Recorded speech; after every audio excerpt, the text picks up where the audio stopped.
Good morning, April 28th, 2011. This is going to be a video response to VooDooPolitics1, who happens to be a very good friend of mine.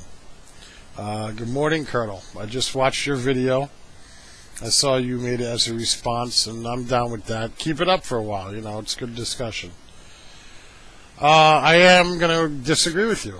And we can agree to disagree, because you don't live in Pennsylvania, and I don't live anywhere you live.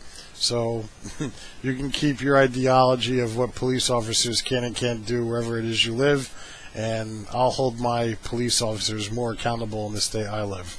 And thank God, knock on wood, the cops in my state do a pretty damn good job of respecting the boundaries of the law. But anyway, moving along, I don't have a problem with the girls being removed from the restaurant. That wasn't the point of my video. The point of my video was the process utilized, okay? No cop has a right to grab someone and physically harm them in a manner that's inconsistent with the problem at hand. Okay, the original complaint is that this girl, the black girl in question, was drunk and obnoxious. Okay, but she's not an immediate threat to anybody. She's not yielding a weapon. She's not threatening suicide. She's not threatening to physically harm someone. So at that point, because there's no threat of imminent danger there was no need for this cop to take it upon himself to try to remove her in such a manner that, in all basicness, could have put her in a wheelchair, because obviously he didn't know what the fuck he was doing. He had called for backup, and he should have waited for it to come. It was only 60 seconds out for the first officer, and maybe another 60 or 90 seconds after that the female showed up? Really? Like the world would have came to an end in IHOP if they waited 2 minutes longer.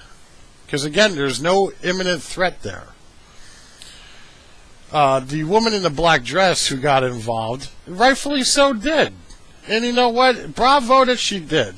Because if I saw someone being beaten down by a cop for no fucking reason on the street, I would fucking stop and say something and maybe get involved.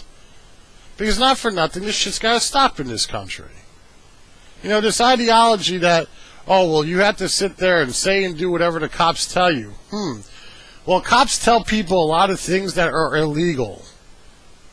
And they do it to try to entrap them.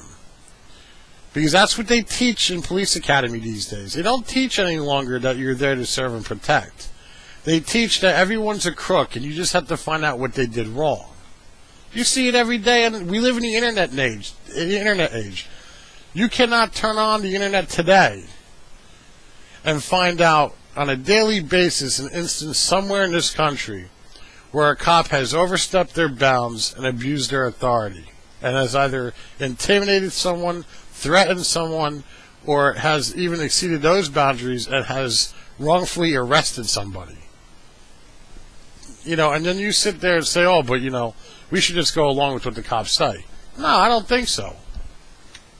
I'm fortunate I live in a state where the cops know their boundaries and they respect it, unless you're in Philadelphia, because those bastards down there, they don't respect anything. But, there's some states like New Jersey where not only are they working to generate revenue for their state because their state's broke, but they constantly look for things to try to arrest people on.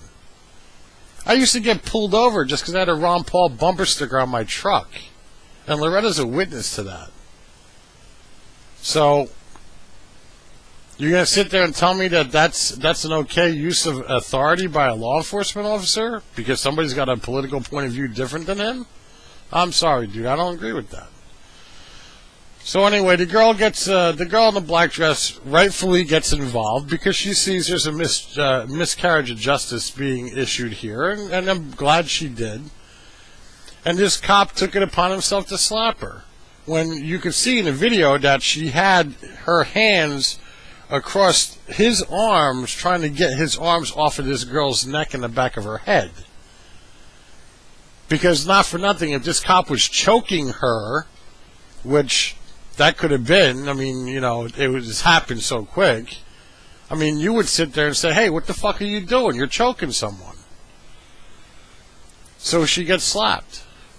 At that point, she, goes into her natural aggressive state because now she just got slapped. So this cop turns around, grabs her by the dress, and then punches her? Come on, dude. Totally uncalled for. You know, all the women there in that booth are lawyered up. They're going to sue. I hope they sue the restaurant for hiring an incompetent cop like that, because I'm sure he might be playing security, but even as a security guard at that point, in that capacity, he's not in a law enforcement capacity. He's only in a security, property security capacity, and he doesn't have the right to physically lay his hands on anyone to begin with, period.